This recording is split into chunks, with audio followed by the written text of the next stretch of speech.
Hello everybody, welcome back to Back Out of the Case. This is Skyflight44, aka Sect44, and today we're going to continue playing the Donkey Kong Land series with Donkey Kong Land 2, by far my favorite platformer on the Game Boy. It beats out Super Mario Land 2, beats out Super Mario Land 2 Wario Land, it beats out Kirby's Dream Land 1 and 2, it beats out everything I can think of a platformer on the Game Boy. The only thing that actually gets close, for me at least, is probably Donkey Kong Land 3. And that's actually pretty close. A lot of things that were still problems in this game, they fixed in Donkey Kong Land 3. And even the Game Boy version versus the Japan's Game Boy Color version, lucky Japan, the Donkey Kong Land 3 fixed a lot compared to this game. Now, I'm going to be doing this very similarly to how I did Donkey Kong Land 1, in which it's going to be no hit run, not going to get hit in this entire game. I'm going after every single bonus, I'm going after every single bonus stage, I'm going after all the DK coins, I'm going after as many of the warps as I know, and which is really just relegated to the first world. And, well, of course, all the levels themselves. The first three parts I recorded before I really started getting better at the game. Donkey Kong Land 2 was recorded before Donkey Kong Land 1 and 3. And to be honest, 3, I love having gone through 3. That was a great playthrough. But when it comes to Donkey Kong Land 2, I feel as if I did better when it came to the later videos, which also is the harder levels, and the levels that definitely I deserve to, what's the word? I definitely had the most trouble, most fun playing. So much effort. However, Donkey Kong Land 2 has some problems, some big problems that might be a little bit nitpicky, but some of the logic I just don't understand. I can't rationalize it. I can't find any way to rationalize it other than something screwed up and it wasn't intentional. At least in that one thing. But this is, I believe, yeah, it's Lockjaw's Locker theme. It's the ship hold theme. You're going to be hearing this a lot. One problem with Donkey Kong Land 2 that they tried to do was they wanted to get as many of the levels from Donkey Kong Country 2 into Donkey Kong Land 2.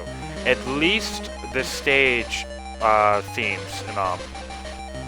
They did a great job. There are some level assets that really didn't make it from Donkey Kong Country 2 to Donkey Kong Land 2. Such as, what was it? The Spooky Coaster level from Donkey Kong Country 2 is absent and it's replaced with the third regular coaster level and the game. But other than that, nearly all of the level aesthetics have been put into the game. And that's a miracle, because there's 13 actual level themes in Donkey Kong Country 2, and they're all in this one, which blows my mind. However, they had to take out, let's say, some of the music. While they have all the levels, they don't necessarily have all the level tracks. So some of the level tracks had to be, of course, reused multiple times. This one here, the ship deck theme, the ship hold theme, is used for the ship hold levels. It's used for the main brace levels, and it's also used for the ship deck levels. even when we have a ship deck theme. The ship deck theme was used in the original level. That was used. We have it. Yet there are two different actual. There's two other levels that come after it that just aren't used, and of course something like the one for damn, what was it called?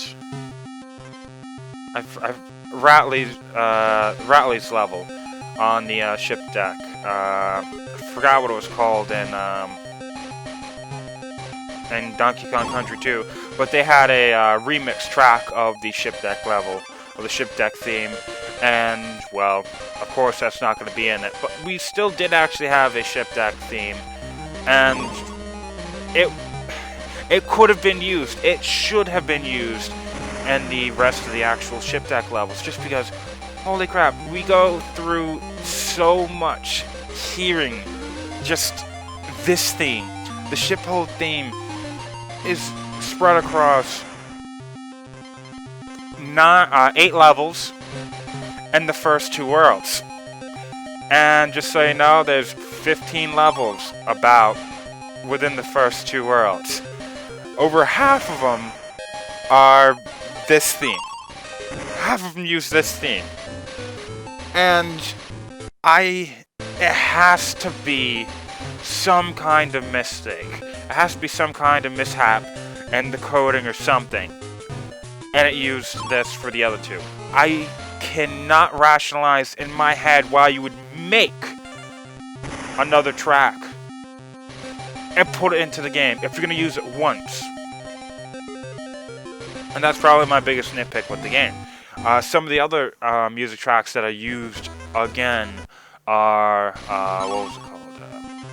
The Sticky Brush Symphony is used over the jungle levels. I believe the Swamp theme is used over, yeah, Bayou Boogie was used, if I remember correctly, over the the Spooky Woods levels. I don't really remember if there was any other ones that were reused, but those were the big 3 that were.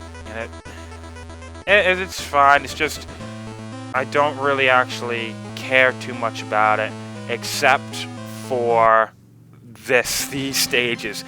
You hear it so much within the first world, and that's when the game's supposed to bring you in, catch you, get to you. But that is not a thing in this game. And I feel the game suffers because of it.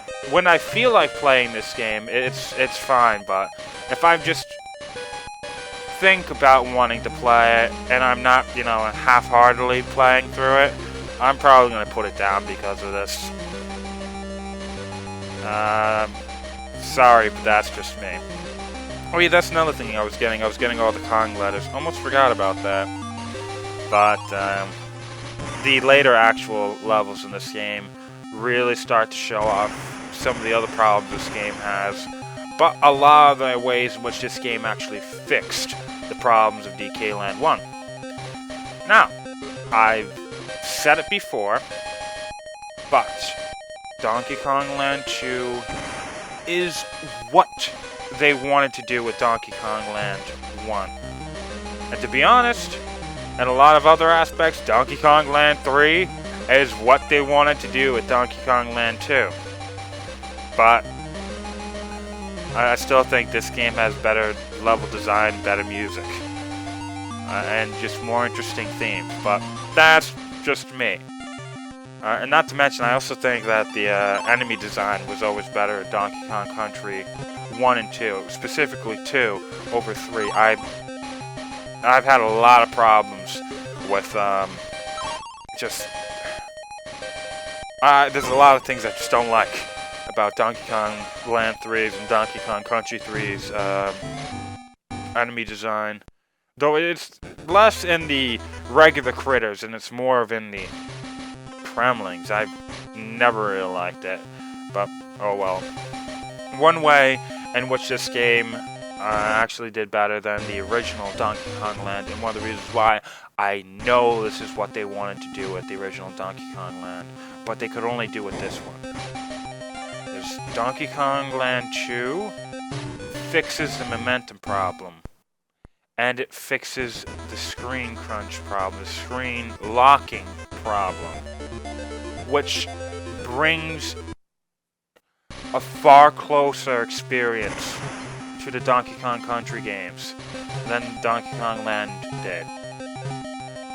And it's mainly just in how it feels and how you can move and control that the original Donkey Kong Land could not do because of the screen crunch. You couldn't do a lot of things because of it.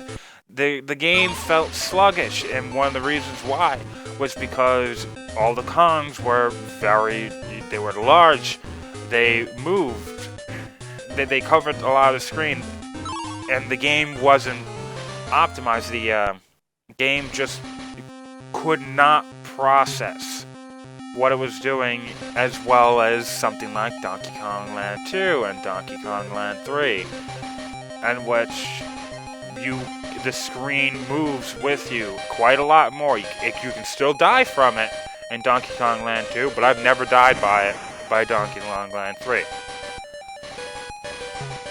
The entire screen locking problem was a huge thing when it came to the original Donkey Kong Land. But Donkey Kong Land 2, you'll only die from the screen. The screen never locks in this one. But if you fall faster than the actual level can load, then you're going to die. You're just going to be put into an instant death situation. Which, there's only really one level that you're going to feel it. But there are multiple levels where you can see it.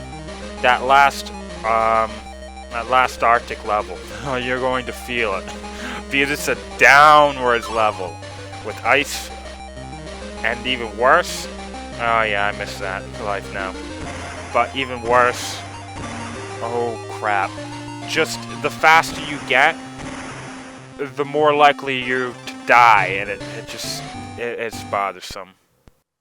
However, the momentum problem, because they made the Kong smaller, and they also made the screen just, scroll a bit faster, we can actually do things that you can do in Donkey Kong Country 2 or in Donkey Kong Country 3 and shit like that. The Kongs feel far more like they do in those games. They control far more like they do in those games than in the original Donkey Kong Land.